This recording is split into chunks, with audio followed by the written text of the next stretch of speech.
I love the title Power Without Permission because I think for a lot of women, they step into a situation where they can make change, they can have powerful leadership, they can affect people, but they're not always sort of given it on a platter, right? And so we learn different ways to find that power and to make changes without being given permission. And I think Welcome to Adapt or Die, the podcast where leaders share real stories behind their biggest pivots. My name is Andreas Pedersen. I'm a former tech CEO that turned leadership coach. You're listening to Power Without Permission miniseries, the same 3 acts breakdowns as we normally do. It's new raw stories designed to move you from challenge to action. Welcome so much to the show, Michelle. thank you, Andreas. I'm excited for this conversation.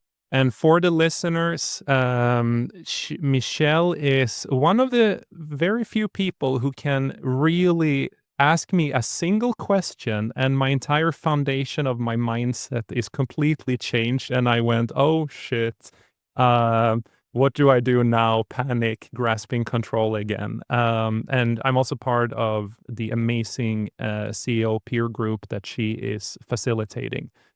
But let's start with the sort of your story. Walk us through sort of that moment where you had 5 minutes before everything changed, who was in the room, and what part of that story do you really feel that the listeners needs to understand in order for you to be able to really drive home the message of the emotional intelligence, the self-awareness, and all the other things that you represent today? I love your ability to get straight to the meat of the conversation. Now you're doing to me what I did to you, right? Yes. Great. Yeah, thinking about this idea of adapt or die, right? That moment where things are going to change. And it actually can literally feel in your body like you might die. It's interesting reflecting on it because in reality, of course, I wasn't going to die, but I had so much adrenaline, cortisol, survival mode going on in my body that physically it felt like if I didn't make a change, I may not survive. And that was a moment when I was about 45 years old. My kids were getting ready to fly the nest, to go off to college, thrive, all of those things. And I had been so in my mom role for, 15 years. Had come out of college, gone into being HR director, owned businesses, all of these kinds of things. Got married, had 2 daughters. Said to my husband at the time, guess what? Yeah, not going back to running the business, going to stay home with the kids. Super grateful that he said, cool, we'll figure it out. And we did figure it out. So I kind of came more into the role of taking care of things on the home front. Also, I was being an advisor to whatever business we were owning and kind of playing that role as well. But there came a point at 45 years old where the kids were going to leave. I was not going to be able to save my marriage. We had done everything we could, and we just simply at midlife went totally different directions with our value systems and with what we wanted. So I was facing this idea that because he hadn't earned any income for a couple of years at that point, there was going to be no alimony, there were going to be no kids to take care of. I had been, like I said, at home. So what was I going to do in terms of income and purpose for my life? What was my purpose? What mattered? What did I stand for? I think that I was so at a deep level, spiritually, emotionally, physically rocked that I was suffering from vertigo for a year, which if anybody's ever had that, it is really a miserable experience. So I had that kind of going on in the background. I needed to figure out, okay, what's next and do it quickly. What came out of that was a framework that I use today with leaders when they're needing to adapt. That framework that I used saved me from what felt like a sort of a death, right? And it sounds simple, but it's actually pretty in depth. And it's this idea of conceive, believe, achieve are the 3 steps to the framework.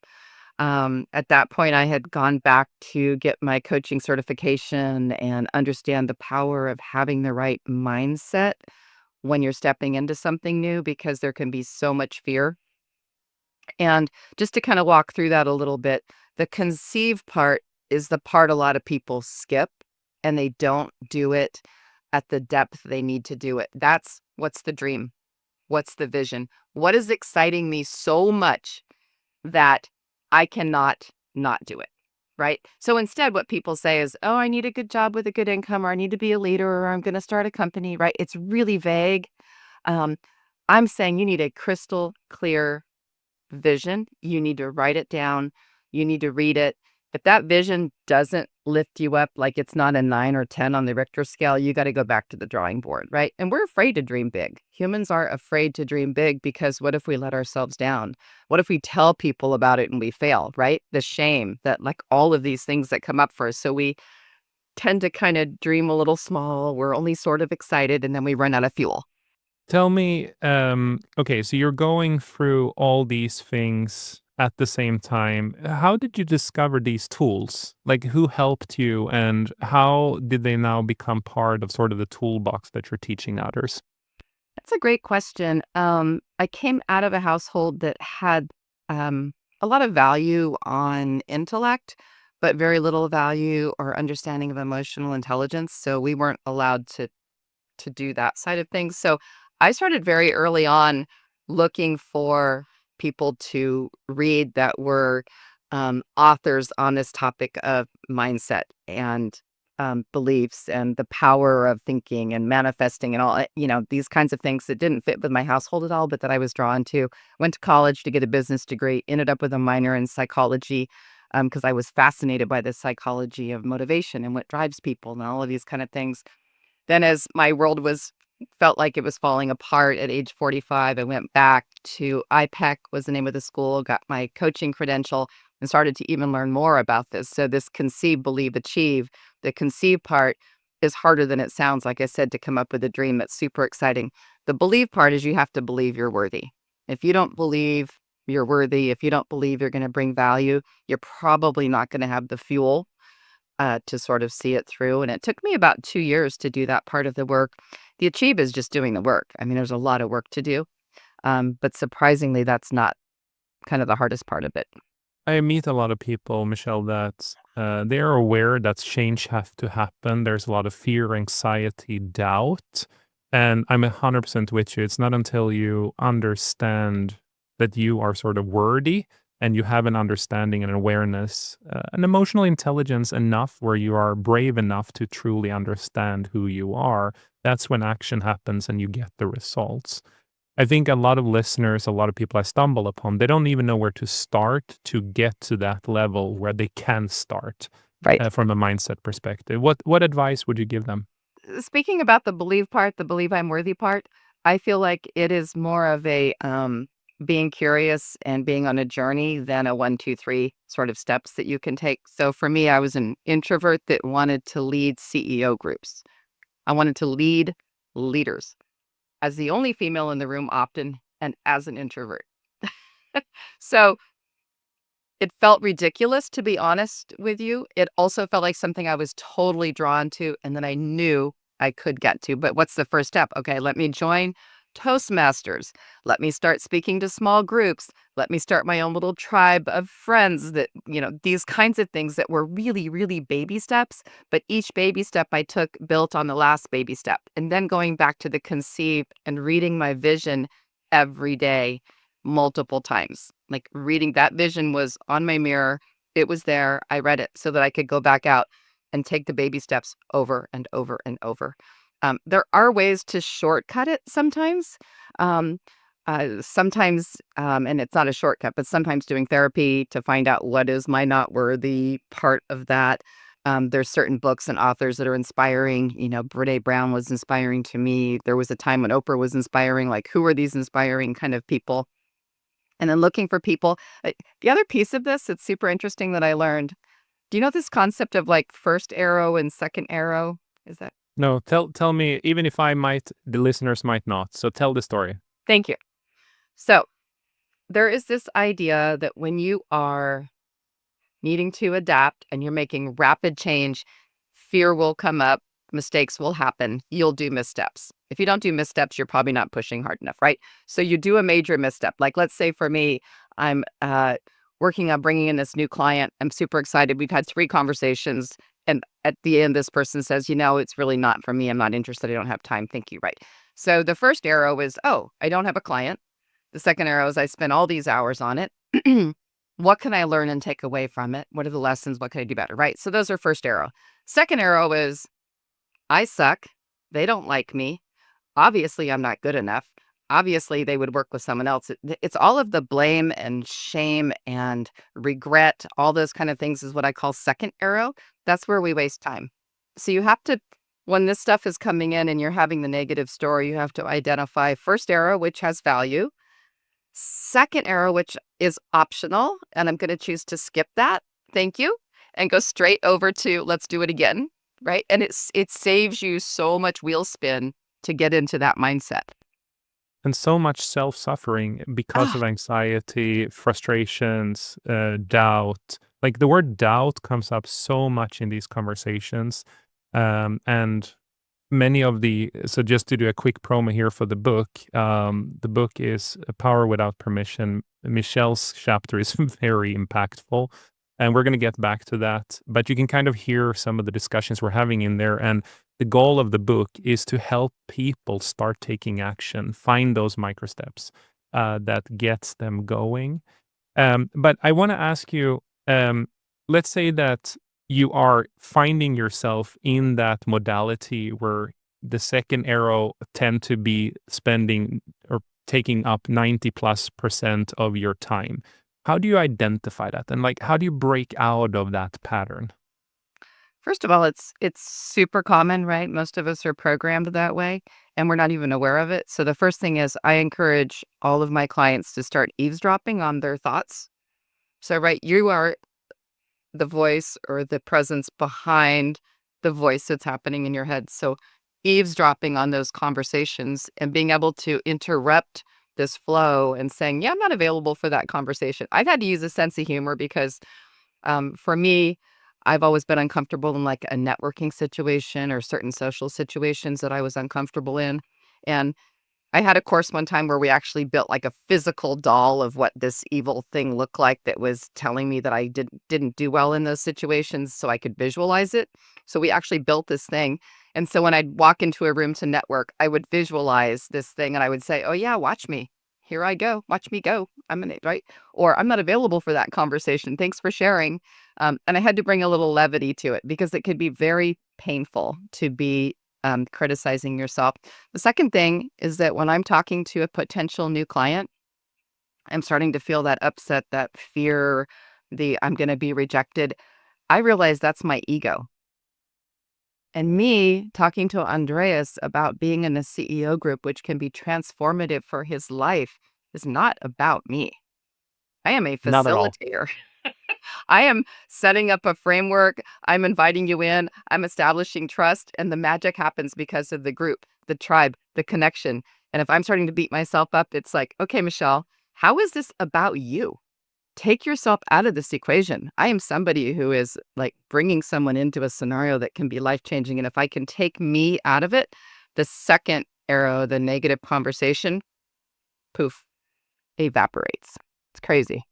I talking to a lot of the authors, and also talking or co-authors here of the book, and also just in general, there are so many people who tend to think I first instead of value for the other person. So I love the fact you bring it up. The second thing is even someone with your level of confidence, your level of achievement, and it's the same for several of the other co-authors. They have all done amazing things.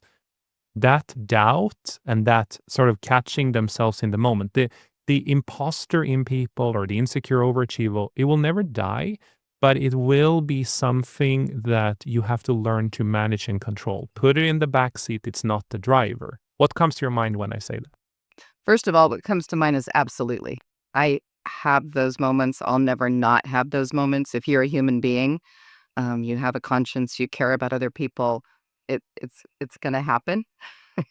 The question is, what's the way to move through it as expeditiously and with as much meaning as possible? So, in the CEO tribe that I run, people stay an average of 6 years. I get to know them really well. And there comes a time where they move away, they sell their business, or it's not bringing them value and they leave.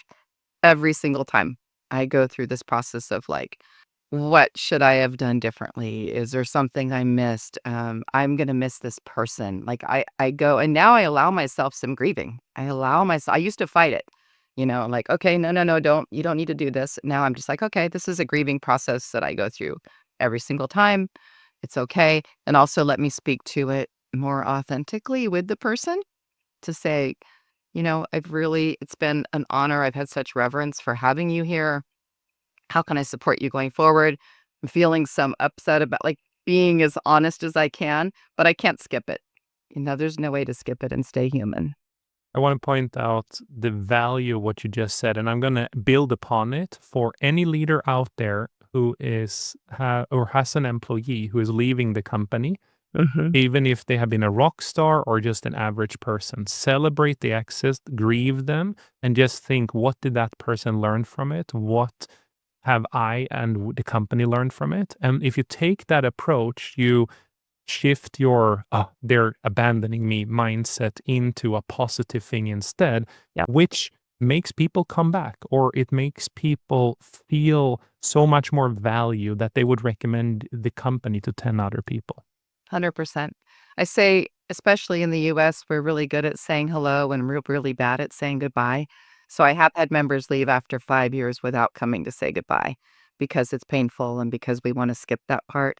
But when they will come and say goodbye and we can honor them and talk about it and be grateful for the process, you're right. It leaves everybody feeling good. It's a positive. So I think that's a great point.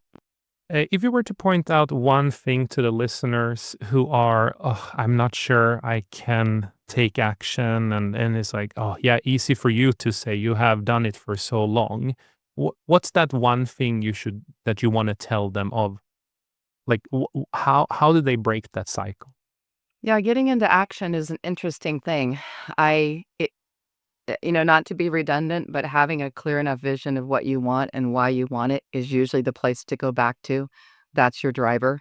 And if you're having a hard time getting in action, I would go back to that always and look and say, what do I want and why do I want it? And how does it tie into my value system? For me, I think about my life and what's driving me as always being health, well, love, and perfect self expression. Those are the four buckets. And what bucket does this fall into? And why does this matter enough? And then the other piece is building a tribe.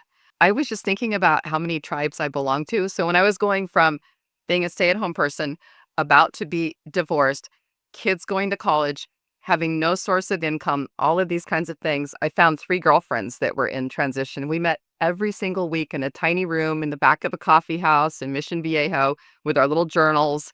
And we said to each other, what are you doing this week? What are you doing this week? What do you need? Who do you need to talk to? What's the thing that's going to get you through this week? What do you need to like? We just did that for each other week in and week out for more than a year. And that little mini tribe was what really got us through. So I think finding your people that care that you're going to get there and also will kick your ass, like, that's the killer combo. The accountability. A little bit back to your story. You found your vision, you found your tribe, or developed your vision, you found your tribe, you took a lot of micro action. Was it smooth sailing from that point, or how did we get to where we're at today? No, in the short run, it was not smooth sailing. It was very bumpy sailing. I was in a fake it till you make it situation, right? So with the conceive, believe, achieve, the believe part, I did a lot of work, still needed to sort of launch into my coaching, my CEO, peer group, all of that, without being 100% confident. Like you're never going to walk into a new situation 100% confident. So walking into a room, 12 CEOs in the room, never having done this before, and just knowing that what I really was doing was speaking the meaning into existence. Being in this room, showing up real can change your life. And as long as I believed in that completely and totally and listened to the feedback, it was going to be okay. But no, it was, I mean, there were tears, there were breakdowns, there were breakthroughs, there were failures. I partnered with somebody and that blew up within 3 months. I was devastated. I mean, I would say it was a good year and a half, 2 years of being in the rockiest part of things, to get to what now is a really beautiful life. I have flexibility in my work time. I was just in New York for the birth of my second grandbaby and got to be there for 2 weeks and be in the room when he was born. And I have that kind of flexibility. I work with people like yourself that are brilliant, that are motivated, that teach me every single week to be better, to learn, to grow, which I absolutely love. So it's the most amazing work. So I would say letting yourself go through the bumps and the journey. If you've built a vision that's strong enough and you want it bad enough, do not give up. Do not give in. Keep going. Find your tribe, find your reason, and keep moving through it. I mean, the world is changing so rapidly right now. Like the rate of change in this world is ridiculous. I think the best way to get through that is with a tribe. So if you're a CEO, belong to a tribe. If you're not, and you put together a group of people, that get together with a common mission and a common vision and some structure, um, it's absolutely life-changing. What's the cost of stagnation? Mm, great question. I think for most people, the cost of stagnation is regret, the deep feeling of having missed out on your life. I mean, I think we have this one precious life. And if you don't fully engage in this one precious life, um, there can be regrets. Apparently, at the end of life, people regret the chances they didn't take and not the chances they took and missed or failed, right? So, not taking the chances. And the second thing is not having the relationships. So, if you're not living fully and you're not developing loving relationships in your life, that's the other thing that you will regret, I think, at the end of your life. You said something to me just a few months ago. So for the listeners here, we have a lot of sickness in our families, both on my side and my wife's side. So we have had a few deaths, some younger people dying, even, and our kids to our friends, and here recently. And one quote that have stuck with me, Michelle, that you told me is that a messy life is a life well lived. Um, That quote means so much. Um, why did you, and I don't want to flip it around because this is about you, but I'm very curious, like, where did you pick up that quote and what does it mean for you? Thank you. Yeah, a messy life is a life well lived. Um, we can put our life in a box and we can have fewer relationships. We can have fewer connections with people and we will be hurt less. We will also have less joy. And human beings are messy and relationships are messy. So if you're gonna be all in with people and you're gonna care when someone passes away, it's gonna feel painful at times.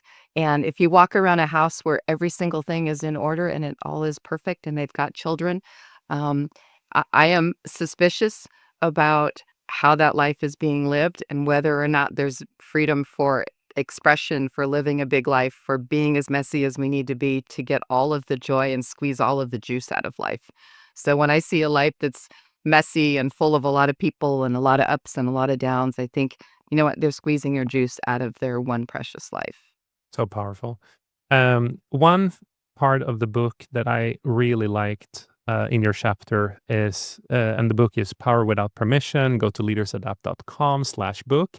Um, you tell a story about your daughter going through a specific event in life, and you use a quote with, I don't remember it exactly now, but it's Mm. like you see the thunderstorm coming on the horizon. Oh, Can you yes. walk us through that one? Because I think this Yeah. is a really good mindset and it builds upon what we just talked about. Yeah, thank you for saying that. I love the title Power Without Permission because I think for a lot of women, they step into a situation where they can make change, they can have powerful leadership, they can affect people, but they're not always sort of given it on a platter, right? And so we learn different ways to find that power and to make changes without being given permission. And I think the concept is so powerful. One of the things I learned in my journey from a coach that I hired is to view emotions as information, and to view them as a weather pattern. So sometimes you feel a weather pattern coming on where it's sadness, it's madness, there's a storm on the horizon. Oh, incoming weather pattern. I'm about to have a a big emotion. How would I like to respond, right? We have a stimulus coming in. When the stimulus comes, if we're not aware of that stimulus, we are going to respond in a way that isn't necessarily going to be in alignment with what we want. And I'm not saying don't feel your emotions. Don't get me wrong. Feel your emotions. But there's nothing wrong with also being aware. So I had a daughter who was struggling with celiac disease. She went to Mexico. She got a parasite. She was hospitalized. It was a horrific time. And they wanted to do a colonoscopy on her to check to see if she had any signs of this parasite. So we're at the hospital. She goes in for the colonoscopy with the doctor. She comes out and she's hysterical. And the nurse looks hysterical too. And the nurse basically says the anesthesia didn't work, but the doctor went ahead and performed the operation or the surgery anyway, without the anesthesia. And I could feel this force coming in. I was going to lose it. I was about to lose it. My husband was there, so I asked him to stay with our daughter and help stay calm and be with her. I went out in the hallway and had a meltdown. Like, I had a meltdown before I could be calm and come back. And eventually we changed the procedures at the hospital. So now if a nurse is having a concern, she has a hotline. She can call a hotline and say, hey, I need a second opinion in here. I'm not okay with what's happening in this room. So the hospitals, they will update their processes and systems around that, which was great. Um, but being able to know that the storm was coming in kept me from having to have my daughter see me have a meltdown, which is not what she needed. And also, eventually, I got to a place where I could say, what do I want to do now about making a change in the hospital going forward? So, yeah, it's great to just start being aware of what those weather patterns are. How did you regain control in that moment? Not well. I'm not going to lie. And, I and mean, that's if you let yourself have a full meltdown, if you let yourself do that, which I think that's the only time that's happened in my life, as in like meltdown, you do get through it pretty quickly because your body is just releasing it. Like it was a hurricane, a tornado coming through. So once the tornado comes through and you, right, you need to show up for your kid. how did you get your mind back in the game in that moment then? I didn't for a while. I mean, the mind part of it, I just wanted to show up for my daughter and be conscious and be aware. That's all. I was just a loving presence. Later was when we came together and said, how are we going to change so that Mhm. no other family goes through this? That was a later process. The only thing I could do was be present.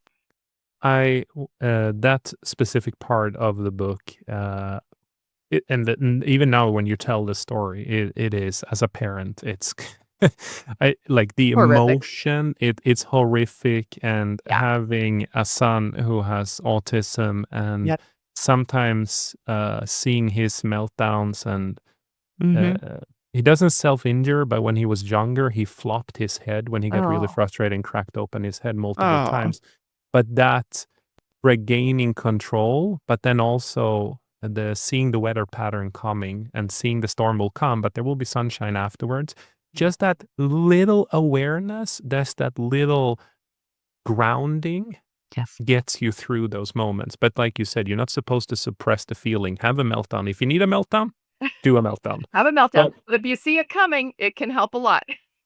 Right? If you exactly. see the meltdown coming, you get a little warning. You've got, okay, I've got a warning here of what's coming. How would I like to manage this? I'm going to go in the hallway. I'm going to put my husband in charge, right? Do the thing. It is great. And as a leader, right? As a leader, we get triggered all the time. And if we can take 1 second and say, ooh, what trigger is that? Like I have a trigger if I feel disrespected. It's a trigger. So I'm like, oh, that's my disrespect trigger happening right now. I can feel that. I'm about to say something I shouldn't say. Let me take a breath. Let me take a moment. How do I wish to respond? How do I wish to respond in this moment? Because what I want to do as an automatic response to being disrespected is not usually the right thing in a leadership situation. But when I have a moment, then I can just check in and go, Andreas, what I heard you say was XYZ. I'm wondering, what did you mean by that? Can you share more about it? Right? I love And that. And most times you do that, your own perception, your own cognitive bias was often wrong. right. Correct. And if it is right and they are wanting to be that way, then they have to say it to you. Right. And that's Exactly. always fascinating. Yeah. Yeah.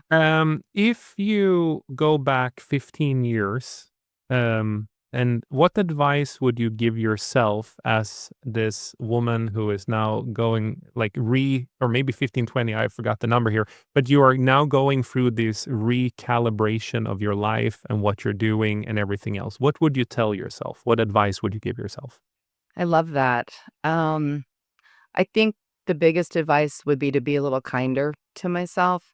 I talk about this second arrow because I understand it much more now. But 15 years ago, when I was needing to redesign my life from the bottom up, my purpose was my children, and I didn't want to put anything on them that would make them feel anything other than I want to go out and explore the world and right, all of those kind of things. Um, I did have some internal dialogue that probably wasn't as kind as it could have been. Having I wanted my marriage to last. I wanted to be close to the kids. I wanted to have had a career, all of these things. So I think getting better and better at the part where you skip beating yourself up or you skip the talk. I think a lot of high achievers think that shame and blame and self-critical talk drives them to be better leaders. It drives them to achieve. It does not. It sucks your energy. It makes you less effective. It takes away your confidence. It is not a driver. So listen to what you're thinking, skip that part. And I think that if I had had a little bit higher level of self-love, I think that things could have gone smoother. And that's one of the biggest journeys in life is finding that self-love. It's a continual journey. I don't know anybody who's mastered it, but for people that are close to me that are doing well with it, they give so much more love, right? Their their self-judgment is low, so they can be more loving of other people, and people want to be around them. People are like, "Oh, I like that person. I like to be around that person." So it has a lot of benefits.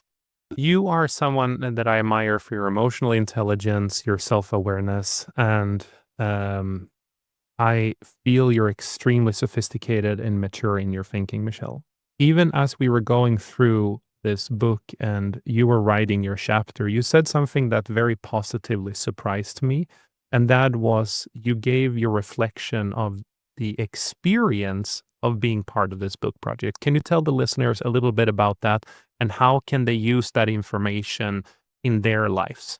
Thank you. That's a great question. Being able to reflect on your life, to look at what are the lessons that you would like to have learned for yourself a little earlier, and what are the lessons that you can share with other people is a really powerful, powerful exercise. I've been a coach for a lot of years. I've been reflective for a lot of years, but it kind of snuck up on me. The experience of actually getting more and more clear about that and putting pen to paper, writing down what are the things that I learned, what are the um, nuggets that I can pull out to share with other people. It was an emotional experience. I mean, there were some tears involved. There were some things that surprised me, when I went through and wrote down what my journey was and what came out of that and what's important about it, what meaning I'm making of it, all of those kinds of things. Amazing, amazing journey. I think the lesson would be, for yourself or anybody who's listening to get out a notebook without a lot of thought, write in just a few pages, sort of their story of their life. Not complicated, not exact, details don't matter. What's your story that you carry of your life? It's just a narrative, right? And when you go back and read it, it's kind of fascinating. What are the moments that really turned your life or really made a difference? And they're not always what you think they would be. Like there can be little moments, little things that are said that actually spin your world on its axis. So it's a great exercise just to do that and reflect on it. And even the most confident, most self-aware people, people that are resilient, I would argue we're both fairly resilient individuals. I had the exact same experience, Michelle, and it was like, what narrative am I actually telling myself here? And and I had to bury some beliefs as part of this process, which I did not anticipate when the process started. I love that. Let's shift into a couple of quick rapid fire questions as a way. It's unfiltered answers. It just is what it is. First thing that comes to your mind. What's the number one belief you retired in your life so far? The number one belief I retired in my life. I love that. I think these beliefs tend to get planted really early. So my dad told me not to trust anyone. Everybody has a motive. Everybody is in it for themselves. There is always a pecking order. Always try to understand what someone is trying to do to you and why. That led me to be pretty isolated early in my life. Retiring that belief has unlocked so much joy. And also not being that concerned with what other people's motives are and whether or not they have something going on for themselves, really. It doesn't matter. It's all a reflection of how we see the world is how it's going to show up, right? So we're creating our own world and our own story. For him, everyone else was creating his world and his story. So it was a huge flip. What's a micro ritual that you do before you're going to have a really hard conversation with someone else or yourself? Ooh, a micro ritual. I love that. I think rituals are so important. I also think deciding what's sacred in your life is so important. So every month before I run the CEO tribe meeting, um, I have such a belief in the power of transformation that can happen in that room. My job is to be centered and to show up for the conversation that needs to happen. So when I'm driving, which is usually a half hour, shut off the podcast, shut off the phone, shut off everything. I'm in silence and I'm saying, how can I be most available for the conversation that needs to happen in this room? And I think it's a sort of a meditation, right? It's a meditative state of breathing, being in my breath, getting out of my ego, thinking about what's the most value that each person can get when they show up for the day, helping them be present, like those kinds of things. And um, it feels so great to do that and to walk in feeling as clear as possible. It shows. It shows you're fully centered and focused when you enter that room. What does power without permission mean for you?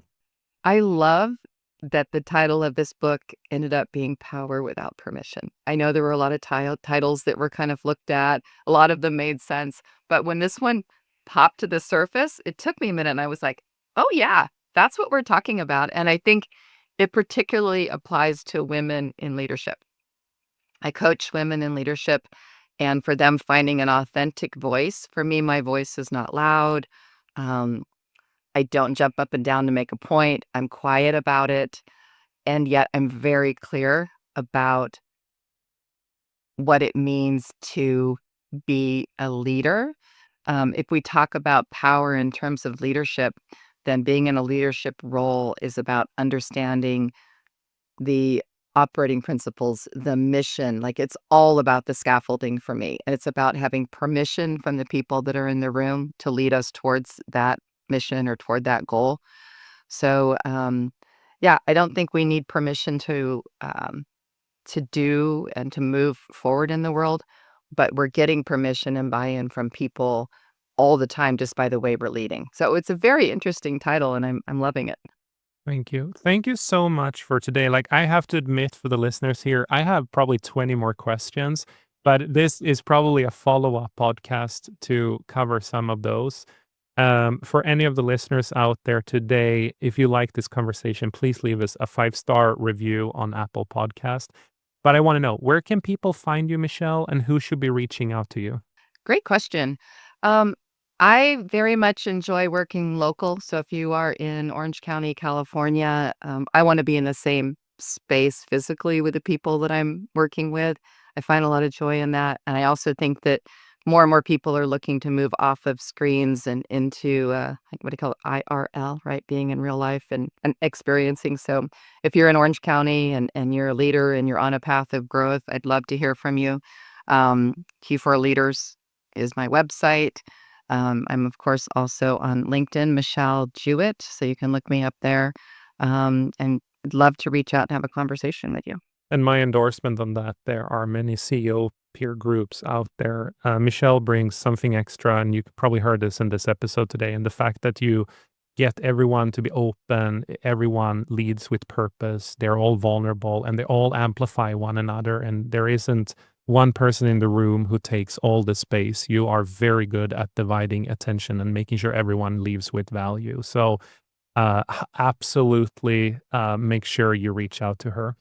Um, Michele, thank you so much once again for joining this. For the listeners, please go to leadersadapt.com/book. The book is launched on the 25th of September, and there are a lot of other amazing stories and nuggets in this. The one promise of the book is that if you just take micro action from what's in there, I guarantee it, that you will have a better and more purposeful and meaningful life and happier life. That wraps up this episode of Adapt or Die. And remember, in leadership, we adapt or thrive, or we don't survive. Until next time, thank you.